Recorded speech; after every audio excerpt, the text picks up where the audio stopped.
تھوڑا سا ان کانسیپٹ کو بھی حل کرتے چلے جائیں. اور اس مرتبہ کا رمضان المبارک جو ہمارے پاس بالکل آنے میں 10 دن 9 دن 10 دن باقی ہیں، اس کو ہم پچھلے رمضان المبارک جو ہم نے آج تک گزارے ہیں ان سے ذرا تھوڑا سا بہتر، ان سے ذرا تھوڑا سا ڈفرینٹ کو گزارنے کی کوشش کریں. سب سے پہلی چیز تو یہ ہے کہ انسان اس دنیا میں زندگی گزار رہا ہوتا ہے تو ایک طرح کی زندگی نہیں چل رہی ہوتی.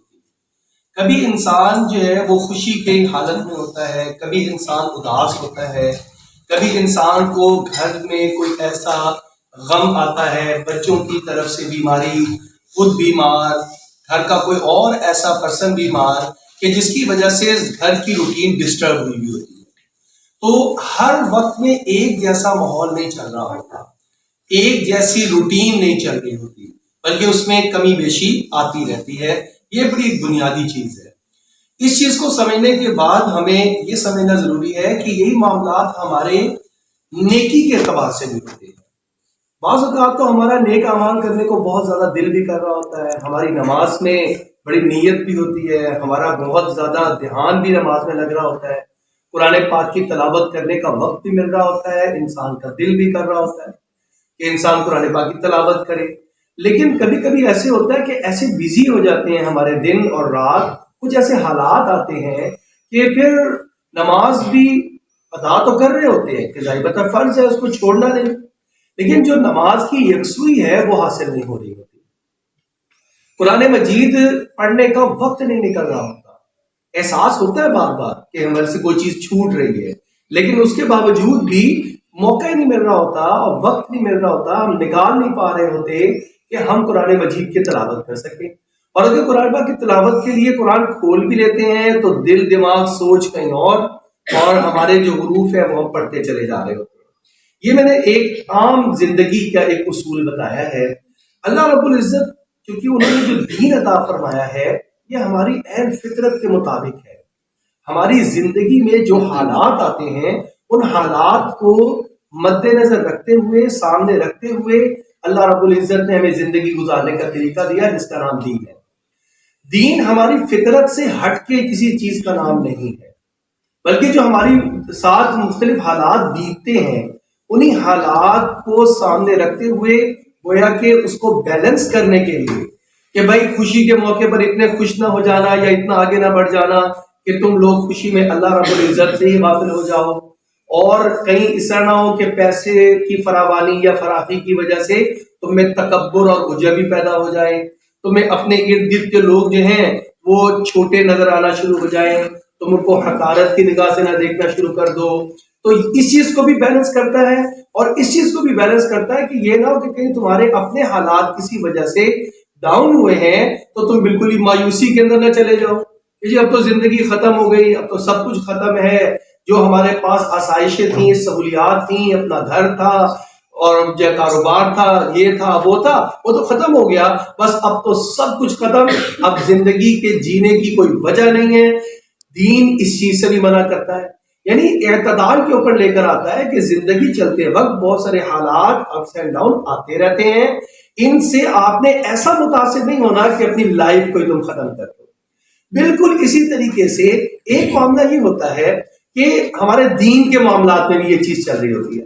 کبھی تو انسان کہتا ہے کبھی نماز پڑھنی ہے تو پوری یکسوئی سے پڑھو، اگر یکسوئی نہیں مل رہی تو ایسی نماز پڑھنے کا کیا فائدہ، لہذا چھوڑ بیٹھتا ہے. آپ معاشرے میں ایسے لوگوں سے ملاقات ہوتی ہوگی کہ جو بہت سارے نیکی کے کام نہیں کر رہے ہوتے، جب ان سے پوچھو کہ آپ یہ نیکی کے کام کیوں نہیں کر رہے تو وہ کسی اپنے ایسے عمل کا حوالہ دے دیتے ہیں، بھائی میں یہ چونکہ کر رہا ہوں تو میں سوچتا ہوں کیا فائدہ اس چیز کا. بہت سارے لوگ حج پر نہیں جا رہے ہوتے حالانکہ حج فرض ہوتا ہے ان کے. بہت سارے لوگ جو ہیں وہ زکوٰۃ ادا نہیں کر رہے ہوتے حالانکہ زکوٰۃ ان کے اوپر فرض ہوتی ہے. آپ جب ان سے پوچھیں کہ یار آپ حج کرنے کیوں نہیں جاتے، وہ کہتے ہیں ابھی میں نے نماز ہی نہیں پڑھنی شروع کی. بھائی جب نماز پڑھنا شروع کروں گا تو پھر حج پہ بھی چلا جاؤں گا. یہ جو ہم ریلیٹ کر دیتے ہیں چیزوں کو، یہ ہمیں اس بات کی اجازت نہیں ہے. ہر چیز کا اپنا ایک درجہ ہے، اپنا ایک مقام ہے. آپ نماز نہیں پڑھ رہے تو اس کو پڑھنے کی طرف آئیں، بجائے اس کے کہ شیطان آپ کے ذہن میں یہ ریزن بٹھا دے کہ چونکہ میں یہ کام نہیں کر رہا لہٰذا میں ایک اگلا بھی نیکی کا کام نہیں کروں گا. یہ انسان کو گویا کہ روکنے کے لیے مزید اور اپنے گناہ پر پکا کرنے کے لیے شیطان اصل میں دماغ میں یہ بات ڈال رہا ہوتا ہے. اللہ رب العزت نے ایک مہینہ ایسا عطا فرمایا کہ جس مہینے میں عام حالات سے بڑھ کر کچھ چیزیں اللہ پاک نے عطا فرمائی. آج ہم اس کا مطالعہ کریں گے. یہ دراصل ایک آپ صلی اللہ علیہ وسلم کا ایک خطبہ ہے جو آپ صلی اللہ علیہ وسلم نے رمضان المبارک کے شروع ہونے سے چند دن پہلے صحابہ رضوان اللہ تعالی علیہم اجمعین کی مجمع میں موجودگی میں ان کو رمضان کے آنے کا گویا استقبال رمضان کرنے کا کہ آپ رمضان کا کیسے استقبال کریں گے اس کا گویا طریقہ بتایا, اس کی اہمیت کو بتایا. یہ ایسے ہی جیسے ہمارے ادارے میں کوئی بہت آنریبل گیسٹ آ رہے ہوں تو ہم کہتے ہیں اچھا بھائی ایک پورا پروگرام کرنا ہے, گورنر صاحب آ رہے ہیں تو اچھا بھی بتائیں کہ ان کے لیے ویلکم کیا ہوگا, ان کو کہاں پہ بٹھایا جائے گا, سیٹنگ ارینجمنٹ کیا ہوگی, کس کس کے ذمہ کیا کیا کام ہوں گے. یہ ایک پوری تیاری ہوتی ہے اور وہ تیاری کافی سارے لوگ مل کے کرتے ہیں اور پتہ لگ رہا ہوتا ہے کہ عام روٹین سے ہٹ کر کچھ ہو رہا ہے. تو ہمارے گھروں میں کوئی مہمان آ رہا ہو اور مہمان ذرا خاص ہو تو ظاہر بات ہے اس کے لیے بھی ایک پورا اہتمام ہے. یہ ایک عام فطری چیز ہے. اسی لیے اللہ رب العزت نے رمضان المبارک ہماری زندگیوں میں بہت ہی اہمیت والی چیز پیدا کی ہے اور لا رہے ہیں. آج ہم اس کی اہمیت کو سمجھیں گے بھی اور اس کی اہمیت بتانے کے لیے اور اس کا استقبال کس طرح کرنا ہے اس کے لیے آپ صلی اللہ علیہ وسلم نے خطبہ بھی ارشاد فرمایا. آج ہم اس خطبے کی چیزہ چند چیزیں کچھ پوائنٹس انشاءاللہ اس کا مطالعہ کریں گے. سب سے پہلے تو کیا آپ صلی اللہ علیہ وسلم نے ارشاد فرمایا یا ایھا الناس قد اظلکم شہر عظیم شہر مبارک. آپ صلی اللہ علیہ وسلم نے اہمیت بتاتے ہوئے ارشاد فرمایا اے ایمان والو تمہیں پتہ ہے کہ تمہارے پاس ایک ایسا مہینہ آ رہا ہے جس کی دو کوالٹیز, دو صفت, دو اس کی خصوصیات ہیں. ایک شہر عظیم عظمت والا مہینہ ہے. عام مہینے بھی تم گزار رہے ہو, اس میں تم عبادات بھی کرتے ہو, اس کے اندر تم اپنی روٹین بھی ساری سیٹ کرتے ہو, لیکن یہ ایک عظمت والا مہینہ آ رہا ہے, یہ عام مہینوں سے ہٹ کر ہے. دوسری بات فرمائی شہر مبارکن, یہ برکتوں والا مہینہ ہے. تم دیکھو کہ جس کام کو کرو گے اس کام میں تمہیں برکت محسوس ہوگی. تو یہ دو چیزیں فرمائی. اچھا اب اس میں عظمت کیسے پیدا ہوئی؟ دیکھیں دن اپنے وقت پہ شروع ہوگا, جو ہمارا کیلنڈر ہے سورج اپنے وقت پہ نکلے گا اور اپنا پورا مدار جو ہے وہ چلتے ہوئے اور وہاں پر جب اپنے وقت پہ غروب ہو جائے گا. چاند اپنے وقت پہ اور اسی طرح کی روٹین کے مطابق نکلے گا. تو ظاہری اعتبار سے تو کوئی فرق نہیں پڑے گا, لیکن اس وقت کے اندر تاثیر ایسی پیدا ہو جائے گی, وہ تاثیر آپ کے لیے عظمت والی بھی ہوگی اور برکت والی بھی ہوگی. اچھا وہ کیسے ہوگی؟ آپ صلی اللہ علیہ وسلم نے ساتھ ارشاد فرمایا کہ دیکھو شہر, یہ ایک ایسا مہینہ ہے فیہ لیلۃ خیر من الف شہر. اس کی ایک رات, عظمت اور برکت کی بات, یہ عظمت کیا بڑھی کہ اس میں ایک ایسی رات ہے, اس ایک رات کا اگر موازنہ اور مقابلہ کیا جائے تو 1000 مہینے جن میں دن بھی شامل ہیں اور راتیں بھی شامل ہیں, وہ ساری کی ساری ایک طرف اور یہ ایک رات جو ہے اس کی عظمت ایک طرف. اچھا 1000 مہینے کو کیلکولیٹ کریں ذرا تو یہ تقریباً 82-83 سال بن جاتے ہیں. آپ دیکھیں ہمارے معاشرے میں کتنے لوگ ایسے ہیں جو کہ 80 سال یا 82 سال کی عمر تک اس دنیا میں جیتے ہیں. شاید 2%-3% لوگ نکلیں پاکستانی معاشرے میں کہ جن کی ایج 80+ ہوتی ہے, ورنہ عام طور پہ جو ہماری ایوریج چل رہی ہوتی ہے, اب تو پتہ نہیں لیٹسٹ کیا چل رہی ہے, ورنہ 60 اور 70 کے درمیان میں آدمی ریٹائر ہوتا ہے 60 میں, تو بس اس کے بعد جو وہ سمجھ رہا ہوتا ہے کہ یار اب تو بس میں نے ساری زندگی اچھی طریقے سے گزار لی, بچوں کو بھی پڑھا لیا, سب کچھ کام کر لیے, گھر بھی بن گیا, فارغ ہو گئے. 60 اور 70 کے درمیان کی ایوریج عام طور پہ چل رہی ہوتی ہے.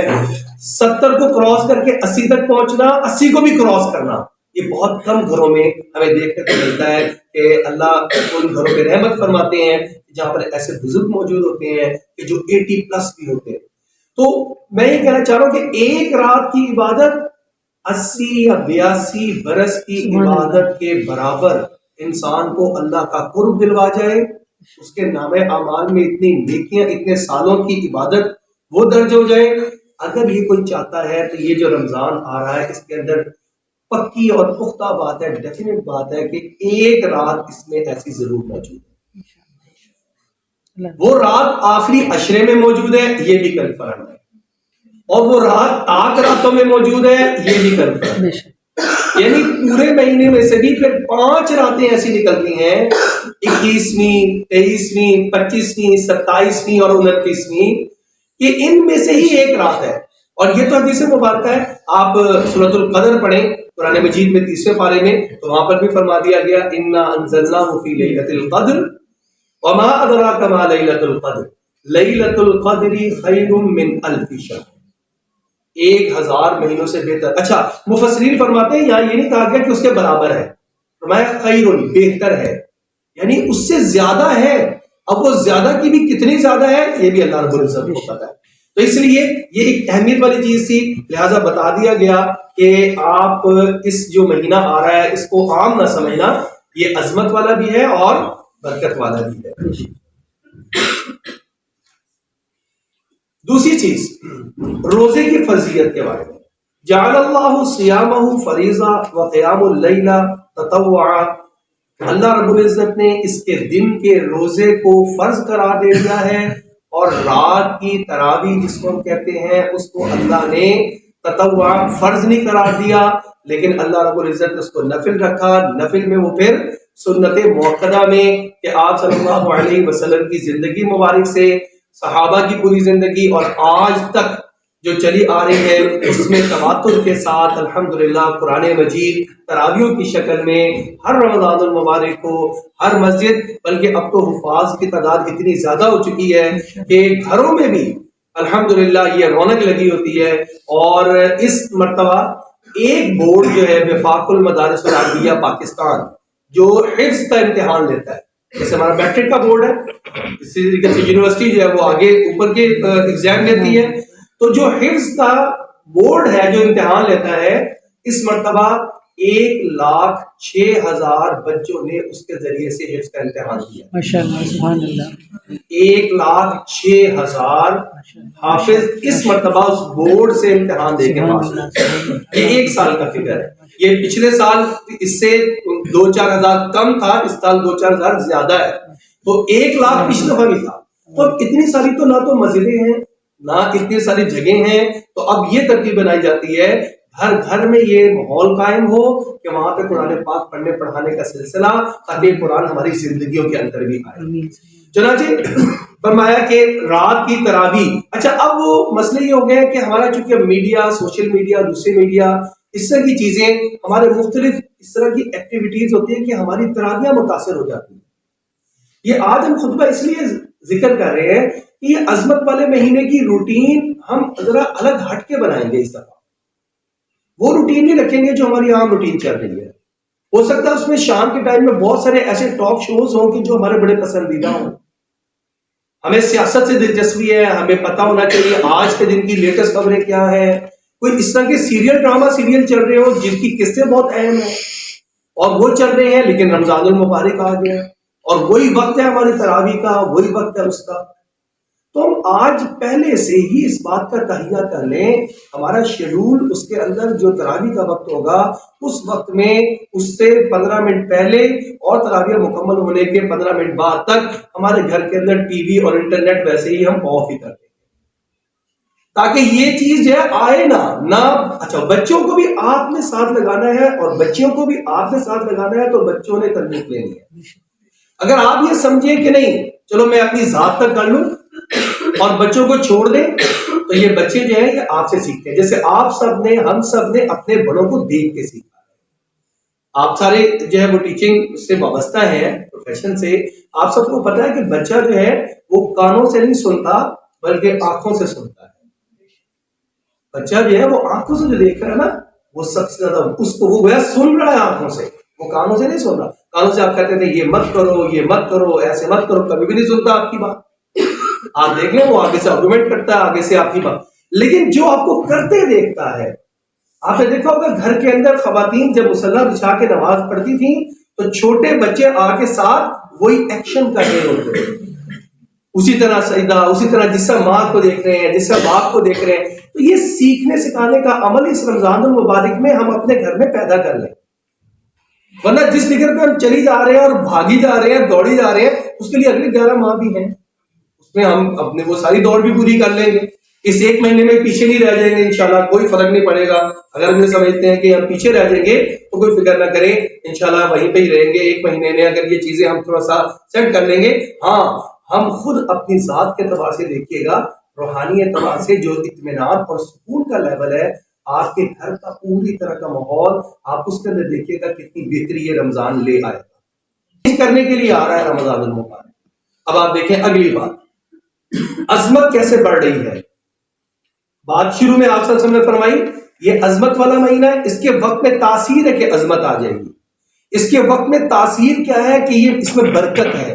اب آپ دیکھیں آپ صلی اللہ علیہ وسلم نے ارشاد فرمایا من تقرب فیہ بخصلۃ من الخیر کان کمن ادى فریضۃ فیما سوا ومن ادى فریضۃ فیہ کان کمن ادى 70 فریضۃ فیما سوا. ایک آدمی اگر اس میں کوئی نفل عبادت کرتا ہے، مثلا نفل جو ہے وہ پڑھنا چاہتا ہے، نماز پڑھنا چاہتا ہے، وہ کہتا ہے میں نوافل پڑھ لوں، اور ایک ہے فرض زکوٰۃ ادا کرنا، اور ایک ہے نفلی اپنے ارد گرد کے لوگوں کو دیکھنا اور ان کے اوپر خرچ کرنا، اپنے قریبی رشتہ داروں کی طرف دیکھنا، اپنے بہن بھائی ان کی اولادوں کی طرف دیکھنا، اس رمضان المبارک میں ان کا گزارا کیسے چل رہا ہے، اور ان کے لیے گھریلو اخراجات میں میں کیا ہیلپ کر سکتا یا کر سکتی ہوں. تو جو تطوعاً، جو نفلی ایک عطیہ کر رہا ہے، ہدیہ دے رہا ہے، اس کا درجہ رتبہ اللہ کہتے ہیں کیونکہ اس مہینے میں تم دے رہے ہو لہذا یہ تمہارا نفلی شمار نہیں ہوگا، میں اللہ رب العزت اس کا اجر بڑھا کر اس کو فرض کے برابر کر کے پھر تمہارے اعمال میں درج کروں گا. اور میں آپ کو ایک مثال سے سمجھا دوں کہ نفل اور فرض کا آپس میں کوئی کمپیریزن ہو ہی نہیں سکتا، کوئی تناسب نہیں ہے. مثال کے طور پر ایک آدمی ساری رات نفل پڑھتا رہے، جاگے ساری رات جاگے اور نفل پڑھتا رہے، اور وہ ایک رات میں 100 نفل تک پڑھ لے، ساری رات نوافل پڑھتا رہے، لیکن فجر کی نماز جو فرض 2 رکعت ہے یہ 200 رکعت بھی پڑھ لے رات کو، 100 چھوڑے 200 رکعت نفل پڑھ لے، لیکن جو 2 رکعت فرض ہے نا فجر کی، اس کا جو اجر اور ثواب ہے اور وہ جو ذمہ داری ہے وہ یہ 200 نوافل اس کا مقابلہ نہیں کر سکتا. یعنی ایک آدمی نفل تو پڑھتا رہے ساری رات اور فجر کی نماز کے لیے کہے میں نے اتنے نوافل تو پڑھ لیے ہیں، اب یہ 2 ہی رکعت کیا 200 پڑھ لی ہیں، ان 2 کی کیا ضرورت ہے، لہذا سو جائے اور قضا کر دے اور یہ سوچنے لگے کہ یہ 200 جو ہے میری اس فرض کو پورا کر جائیں گے، تو یہ 200 مل کر بھی اس کی 2 رکعت فرض کے برابر نہیں ہو سکتے. فرق آپ چیک کریں، 200 چھوڑے 2000 کر لیں، کوئی تناسب ہی نہیں ہے ایک فرض میں اور ایک نفل میں. لیکن یہ رمضان کا مہینہ اس کی تاثیر میں عظمت بھی آ چکی ہے، برکت بھی آ چکی ہے. اب یہ حال ہو گیا کہ آپ نفل ادا کریں اور اللہ رب العزت اس کو بڑھا کے فرض کا درجہ دیں گے، اور فرض کا نام اعمال میں آپ کے اجر و ثواب